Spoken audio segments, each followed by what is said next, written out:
proceed, I'd like to introduce myself. I'm Bruce Cook with BP and Rob Corrado from Columbia. So we'll be hosting the session today. So I want to welcome everybody to Catalysis for Petrochemicals 1 here in the French room. So hopefully this is in your destination for the day. Otherwise, you'll have to find another flight. So we have a very full schedule today, and I want to make sure that we have time for the speakers to give their full talks and to share their thoughts with us. We do also do the speakers value discussion, so I ask all the speakers to try to stay on time and allow some time for questions at the end, because I know a lot of people value that discussion time as much often as the actual talk. So as everybody finds there's things I'd like to introduce our first speaker for today, which is Dr. Jeffery from UOP, Director at UOP. Contribution, and then the title for his talk is Advances in Industrial Petrochemical Catalysis. So without further ado, I turn it over to Jeff. The mic on? Can you hear me okay in the back? Thank you. I'd like to thank the organizers for the North American meeting for inviting me to give a talk, and happy to share these results in petrochemicals with you.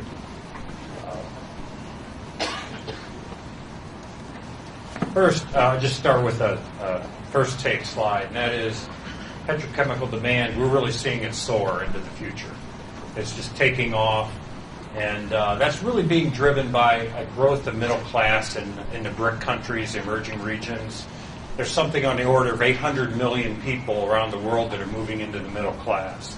And when people move into the middle class, they like to purchase things or buy things that are derivatives of propylene, of olefins, and of PET, paraxylene, and the PET chain. That's really the basic driver worldwide for the petrochemical growth. And we're going to see an unprecedented growth in light olefins shown here over the next 10 years, and paraxylene taking off as well. It's really not stopped growing from a very large base production. And so we're going to see additional need for on-purpose propylene I'm going to talk about today at most of the talk. And then the demand for paraxylene is basically going to double over the next 10 years from about 30 million tons. So a very large base already doubling very quickly. And this capacity is being put in worldwide, as I'll show you in a little while. The outline for my talk is, well, where is this olefin growth going to come from? And we're really seeing a step change in olefin production technologies worldwide, and I'll go into that. And what are the market drivers for that? I'll talk about dehydrogenation on purpose. That's growing very fast, especially North America, China, Middle East. The scientific part of the talk is going to be on the catalyst design. I'm really going to talk about work done by our UOP scientists on platinum cluster chemistry. That's the scientific part of the talk. And what do these small clusters below 20 angstroms look like? There's been a lot of studies on platinum metal particles. Excellent work done. We're going to look at the lowest end, how clusters form, and what structure do they have. And it's very interesting, and not what I would call what I expected to see when we look at these. And if I have time, I'll talk about MTO, because that, again, is a new emerging technology that's taking over olefin production. First, very quickly, I won't spend a lot of time on the introduction. A big change is the shale gas hydrocarbons, especially in North America, but it's going to happen worldwide. Those are these hydrocarbons in the gas-rich shale, very deep. You probably read about it in the newspapers. You may be involved in it if you're working with production companies. It's going to change the world. It's already changed North America petrochemicals tremendously. And just show you, this is a world map, and in the red is where there are significant shale gas reserves have been found. In the gray regions, they haven't really looked. It wasn't part of the study. And our conclusion basically is anywhere anyone's looked, they found shale gas.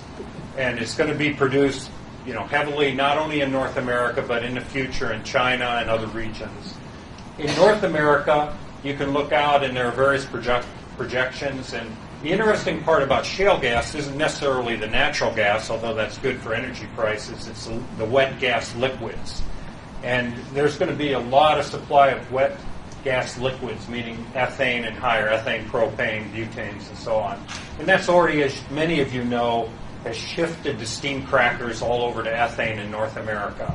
So that shift to crackers from naphtha or gas oil to ethane, of course, has led to an increasing propylene gap. We knew there was going to be a propylene gap and a demand for on-purpose propane dehydro. That was known. But this gap is accelerating because of the shale gas, the emergence of shale gas liquids, especially cheap available ethane across North America. So what are the olefin technologies? The emerging ones really are the top two. They're taking up a lot of the propylene demand. That is on purpose. You have very inexpensive propane from shale gas, and you have the largest differentials that you can imagine between feedstock and product price. You know, propylene may be over $1,000 a ton. You may have differentials in some regions as high as $600 a ton between propane and propylene. And so this is unprecedented in petrochemicals, really. And that makes it on purpose popular. Also, very cheap coal in China, available coal to make syngas, to make olefins from MTO. So UOP's license, I think we announced 4 MTO plants so far, and there are many more by other entities in China and across the world that you'll hear about. The conventional ways, of course, a lot of steam cracking going in from ethane, as I mentioned, and then a decrease in the amount of naphtha and gas oil cracking, which, of course, not only causes a propylene gap, but it causes a future butadiene shortage. Butadiene prices are soaring, and other C olefins and other pi gas C5 diolefins and so on. Today I'm going to focus on making light olefins, the light olefins that are growing fast. So propane dehydro and MTO have taken off, literally, and they're taking up a lot of the slack in production for those olefins. Now, why do propane dehydro? I mentioned a little bit about this, but basically you have very inexpensive C3 LPG now available. It's one feed, one product, very high yields, and very fast payback because of the differential feed and product, basically. So it's a one feed, one product technology.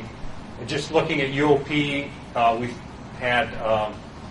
we introduced this technology actually a long time ago in the early 90s. The first plant was actually in Thailand. But it's taken off recently. We have 9 operating units also for C4. But in the last 18 months, just to give you an idea of the growth of this area, there's been 13 plants announced just for Oleflex. And that's adding over 8 million tons of capacity of propylene. So those are in North America, China, Middle East. So we don't really see a stop to this because of this shale gas situation and the shifting of feedstock availability. And so what I want to talk about then is the technology for light paraffin dehydrogenation. I'll start with the process because the process really drives what the catalyst is and the catalytic chemistry. And the characteristics of the light paraffin dehydro, we're talking about very high temperatures, 600 degrees Celsius, over that, low pressure, highly endothermic, 30 kcals per mole. And as you drive propane conversion higher, you make propylene and then propadiene and methylacetylene, and those coke very rapidly at 640 degrees C. And so reactor design is very important, and catalyst design. But in all the systems, basically, the catalyst life becomes short. It could be days for our technology to hours for other technologies out there. And as in all catalytic process, you really can't separate the catalyst from the process. These conditions are very severe, high temperature conditions, coking conditions, so the catalyst design is based on that. The process, I won't go through it in detail other than to say it's a multi-reactor process with interbed heating. It uses what we call CCR, which many of you know, but it's continuous catalyst regeneration. So the catalyst is spherical and it's moving continuously from the reactor to the regenerator. So it's moving from 600 C, reducing conditions, to carbon burn, oxidation conditions continuously. So there's a complex system of lock hoppers and so on to keep the oxidizing and reducing conditions separate. But it can run continuously. And the beauty of this system is you can change catalyst on the fly. So there's no downtime. We've built over 200 of these for platforming, and now the amounts I've shown for dehydro for propane. For C4 units, you only need 3 reactors because equilibrium is easier. Sorry, I'll go back one. Can I go backwards? Yeah, and this just shows the complexity of the reactor design. So you have these catalyst pills continuously moving from a regenerator through the reactor, and it's in in-to-out radial flow reactor through that catalyst bed. So there's a lot of mechanical engineering, complex design for high temperature operation at 640 type temperature. I'll go on. As I said, we introduced the first units a long time ago, actually, and then we've made continuous improvements. We're now in the 7th generation of catalyst. It's called DH18. It has 15% more throughput than the previous. And that's needed because these plants are becoming very large. I think about 2 weeks ago we announced a licensing to Ascend Petrochemicals, a 1 million ton plant. So these plants started very small. Like I think the first plant was maybe 180,000 tons. Now they're million-ton plant designs. So you can imagine with a moving bed system, regenerator, these are becoming fairly complicated. And the catalyst has to keep up with that. So we've been able to make increasingly improved catalyst. And what I want to talk about today then is the catalysis around that, and especially the platinum function. And so it's a very simple reaction. It's not like platforming or some of these complex reactions, hydrocracking that we work on. It's pretty simple. You take the paraffin, you make an olefin, you make diene, and you make coke. When you get into heavier paraffin dehydrogenation, it's much more complicated because of aromatic formation. But for this system, we're just looking at for a good catalyst, this is the reactions you're talking about. Of course, you removed all the acidity from the catalyst, and you properly modified the platinum so you don't get a lot of side reactions like cracking. Catalyst design. As I mentioned, what do the customers want? Long life. 5 years, hundreds of cycles, same conversion and selectivity. Our catalyst is virtually 100% selective at this stage. The only side reactions that really occur are thermal reactions in the heaters and so on.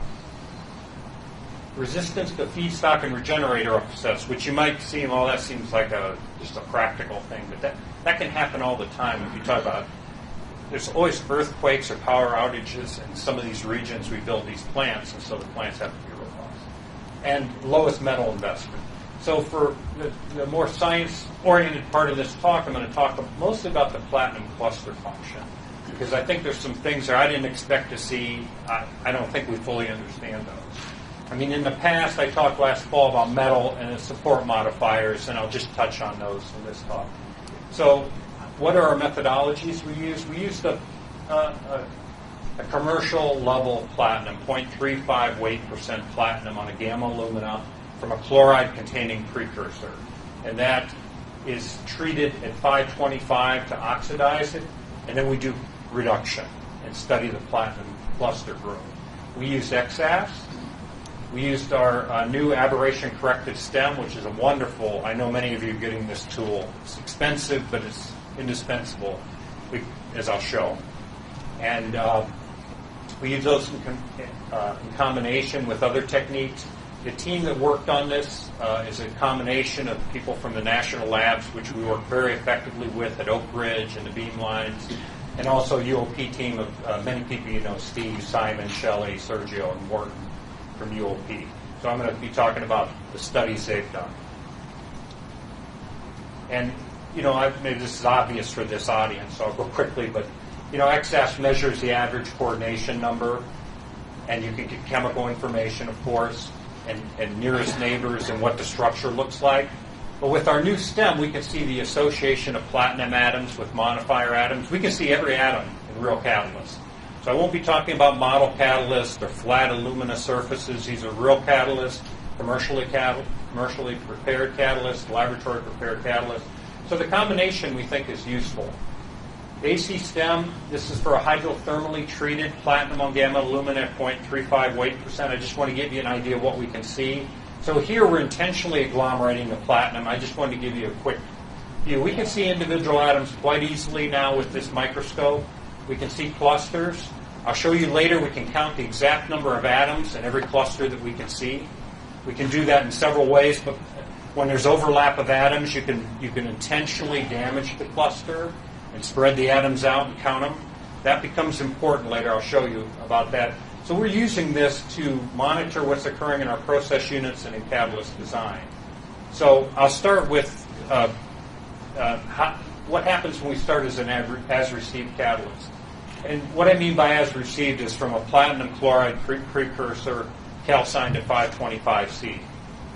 What we see is on a fresh catalyst, mostly isolated platinum atoms. And this is just showing the X-axis coordination number here, bonded to both oxygen and chloride. This is consistent with literature publications. The STEM images in the X-axis agree completely. There are a few dimers, but mostly single atoms.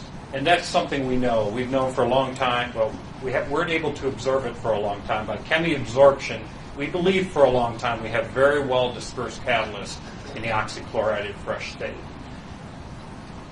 What happens is when you start reducing these catalysts, well, at low temperature, the first thing you obviously see is reduction in ligand loss.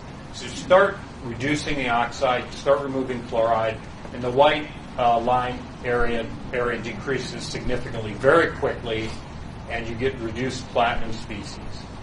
At the high temperature, I'll go more into detail on this, but you see platinum cluster and then support platinum interactions. I'll go into detail on that.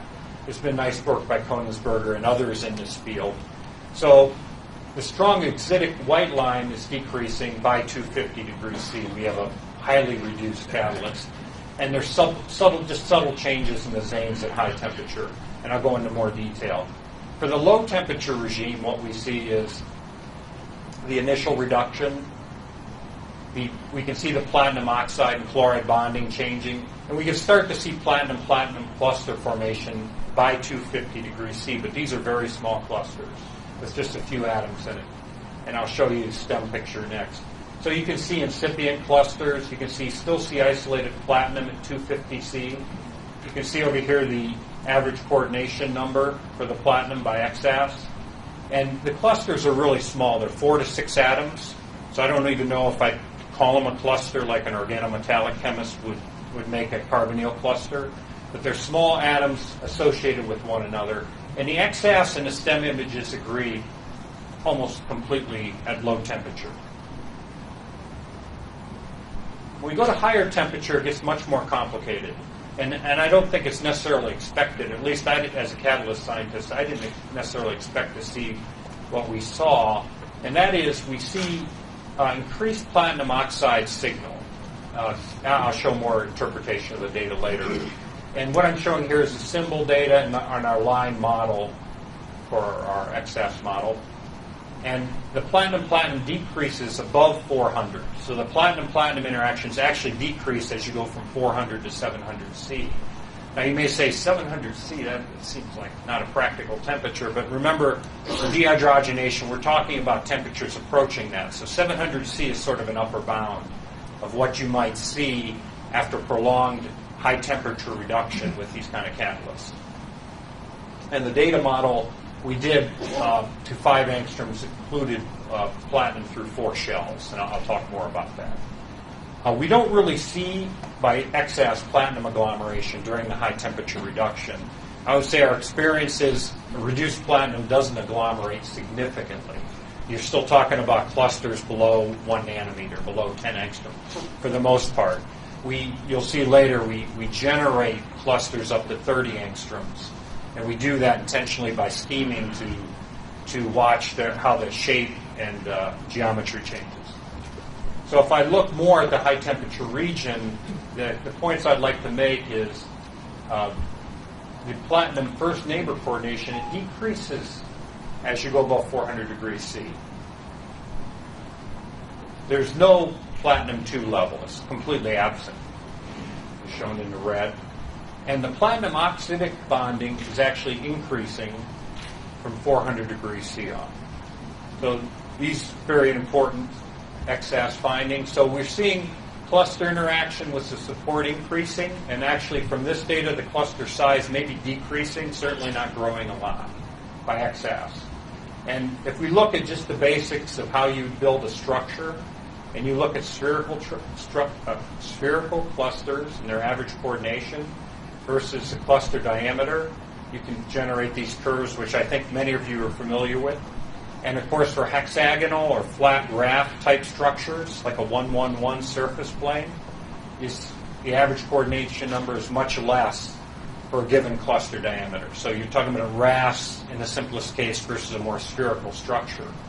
And so when you look at that and model it, what we conclude is at the high temperature regime, we actually have single-layer hexagonal clusters that are 3 to 6 angstroms. This is after high temperature reduction. These clusters may have anywhere from 10 to 20 atoms in them, as analyzed by XAS. And so they're flat. They're not spherical clusters where there's just a few atoms bonded to the surface. And if you go a little further, I mentioned this. This is maybe not the best micrograph to show, but we can blow the clusters apart intentionally using this powerful microscope and then count the atoms.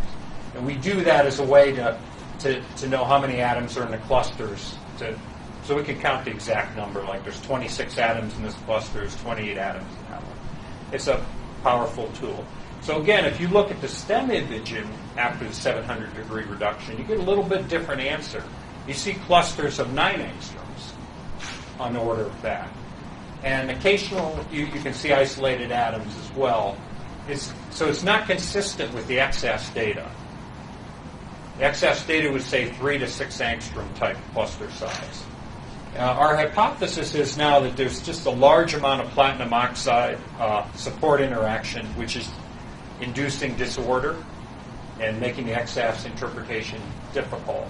So at 700 degrees reduced catalyst, STEM and XAS do not agree, or they don't agree as strongly as they would at 250 degrees C or 400 degrees C.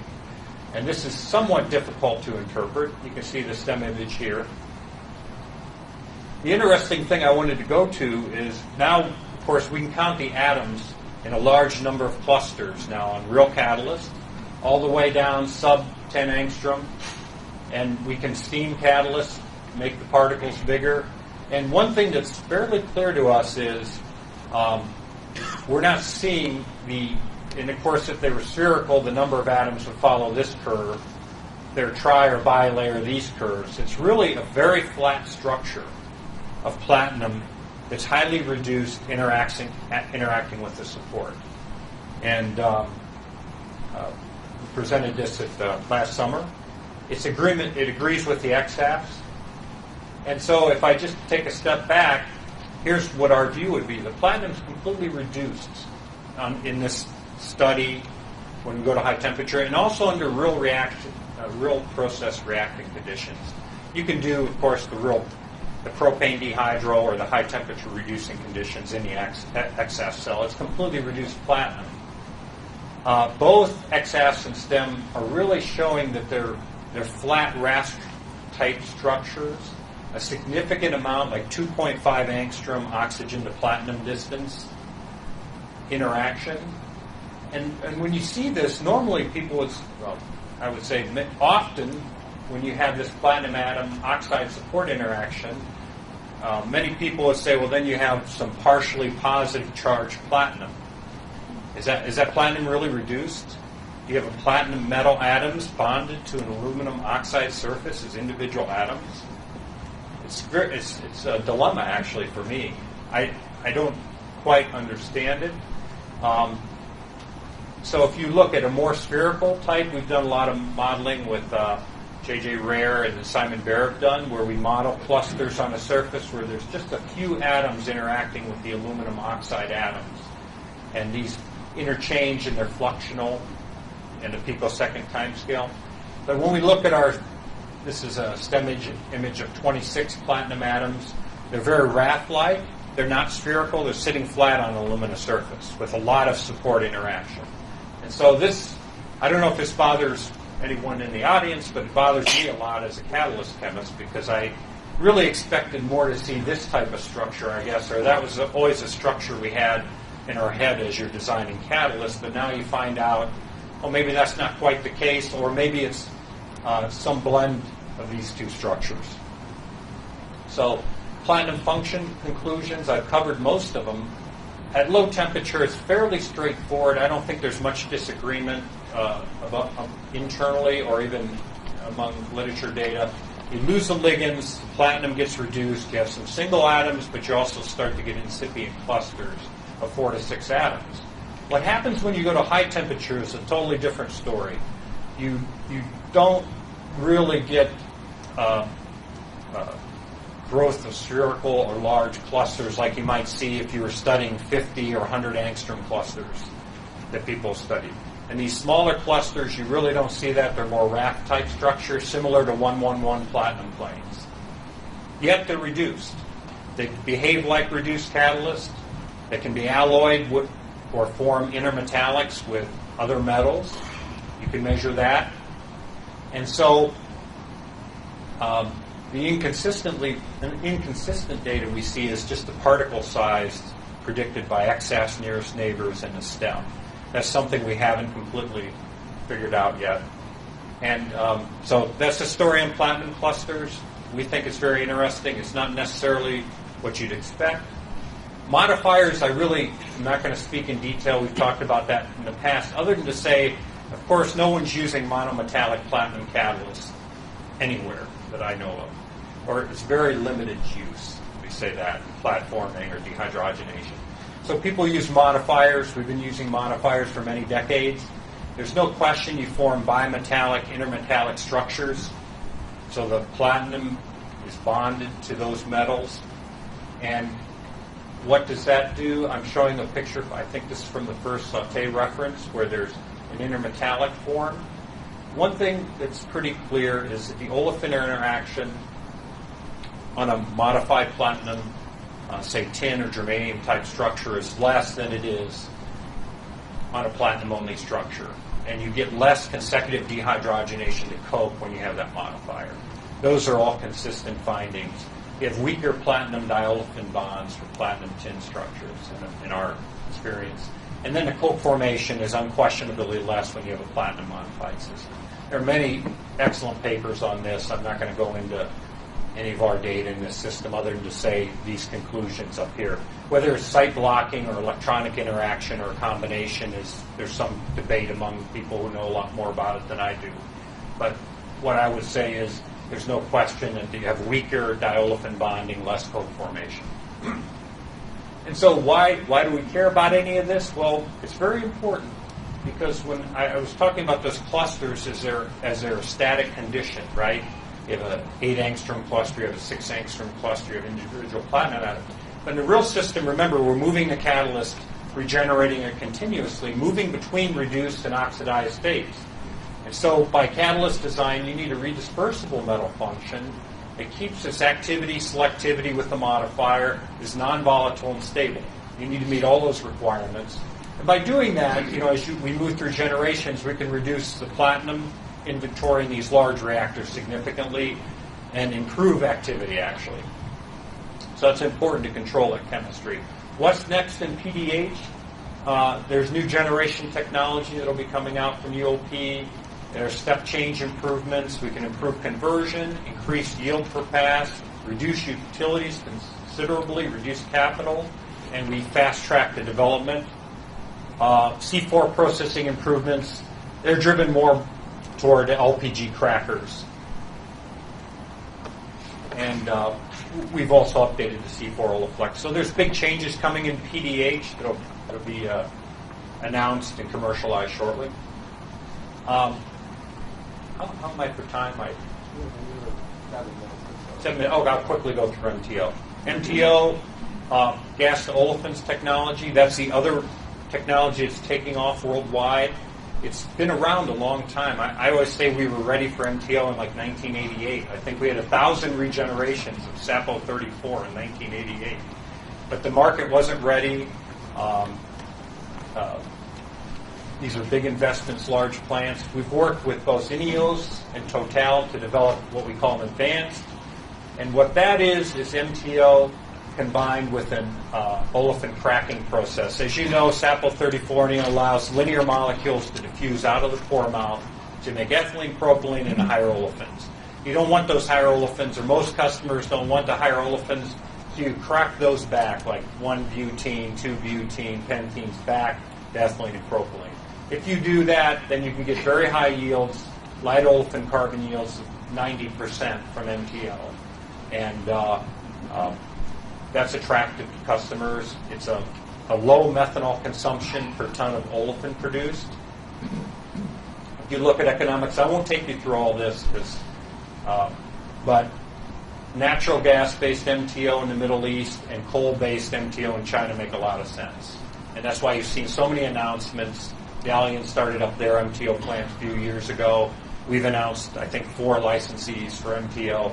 There's solid economic drivers for doing that. I'm not going to go through all of them, but you can look at coal, oil, differential prices, and so on, and conclude this very easily. And, in our own technology, I think a big part of it was our collaboration with Total. That allowed us to make a demo plant, 10 tons per day, make enough olefin that we can make polymers, and for polymer producers, that's all important. And that was key. We started a long time ago. Some of these had long incubation times. I'll conclude. High crude oil prices disadvantage naphtha, so we're seeing a big change in the petrochemical market. Shale gas production's driving down the price of natural gas liquids. I found out the other day there's enough hydrocarbons being burned in South Dakota, being flared to light up Chicago and Washington completely. So there's a large amount, and so for people, all of us concerned about green chemistry, right there is an opportunity, right? So there's a lot of liquids available. And we're seeing demand even for Cyclar, which is LPG aromatization. That's something we did also with BP. And I don't say we think it was dead. There were many fine studies done by Enrique on the chemistry of Cyclar. UOP did a lot of work on it. It's coming back because there's only so many olefins you can make, and a lot of people want to make aromatics now from Cyclar. Dehydro and MTO will continue to grow rapidly. I want to acknowledge all the UOP staff that did all the platinum cluster work, Department of Energy. We have excellent work at Argonne, collaborations with Soma, Kamohari, and John, and also at the beam lines at Brookhaven, Stanford, and we've had a long relationship with Oak Ridge in the original AC STEM development work. Steve Bradley was down there at Oak Ridge a lot, and they're just tremendous people to work with, so I want to thank those collaborators. And I also want to thank the current Oleflex team and all these, I can't name everybody at UOP, but these people all made a lot of contributions to Oleflex and MTO. If you have any questions on MTO, Paul Barger, who did all the heavy lifting on our MTO, is sitting right there. He will answer those. And my daughter told me yesterday on vacation, or 2 days ago, that I should put a lot of stars next to Maureen Bricker's name, since she does a lot more work, real work than I do. So with that, I'm happy to answer any questions. The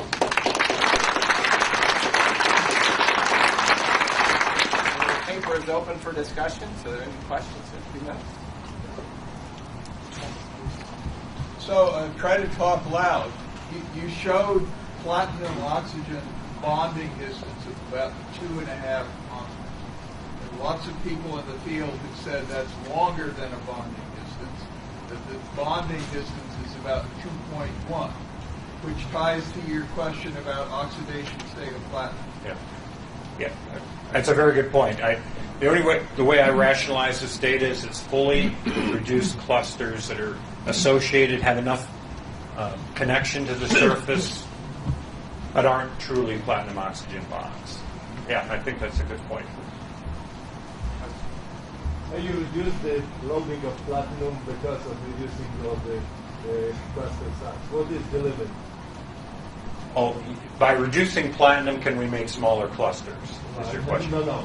Oh. What is the limit of how low you can have how small a cluster you can have and still have the same activity and selectivity? Oh, we don't know the answer to that question.